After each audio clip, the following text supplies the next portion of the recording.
rétropédalage de la préfecture de police de Paris. L'obligation de porter un masque à l'extérieur dans la capitale et dans 3 départements limitrophes, Hauts-de-Seine, Seine-Saint-Denis et Val-de-Marne, ne concernera finalement pas les personnes faisant de la course à pied ou circulant à vélo. La mesure s'applique en tout cas depuis ce matin 8 heures sous peine d'une amende de 135 €. Les enfants de moins de 11 ans ne sont pas tenus eux non plus de porter le masque. Emmanuel Macron annonce pour janvier une réforme visant à raccourcir les procédures d'autorisation et de mise sur le marché des médicaments.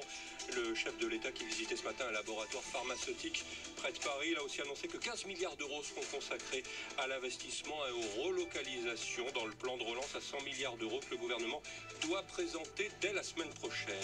Le protocole sanitaire assoupli en ce qui concerne le risque d'exclusion du Tour de France qui débute demain à Nice. Ce seront 2 cas de coureurs positifs au Covid-19 qui amèneront à cette sortie, alors que les organisateurs avaient d'abord annoncé que la mesure concernerait l'ensemble des membres de chaque formation et pas seulement les coureurs donc.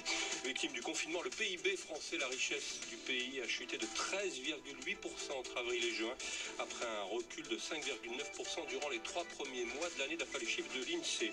Et puis Donald Trump qui promet de terrasser le Covid-19 avec un vaccin cette année, des centaines de millions de doses rapidement disponibles. Le président américain qui a par ailleurs formellement accepté la nomination du Parti républicain pour un second mandat à la Maison-Blanche, présentant son rival démocrate Joe Biden comme une menace pour la grandeur de l'Amérique. France Info. Et tout est plus clair.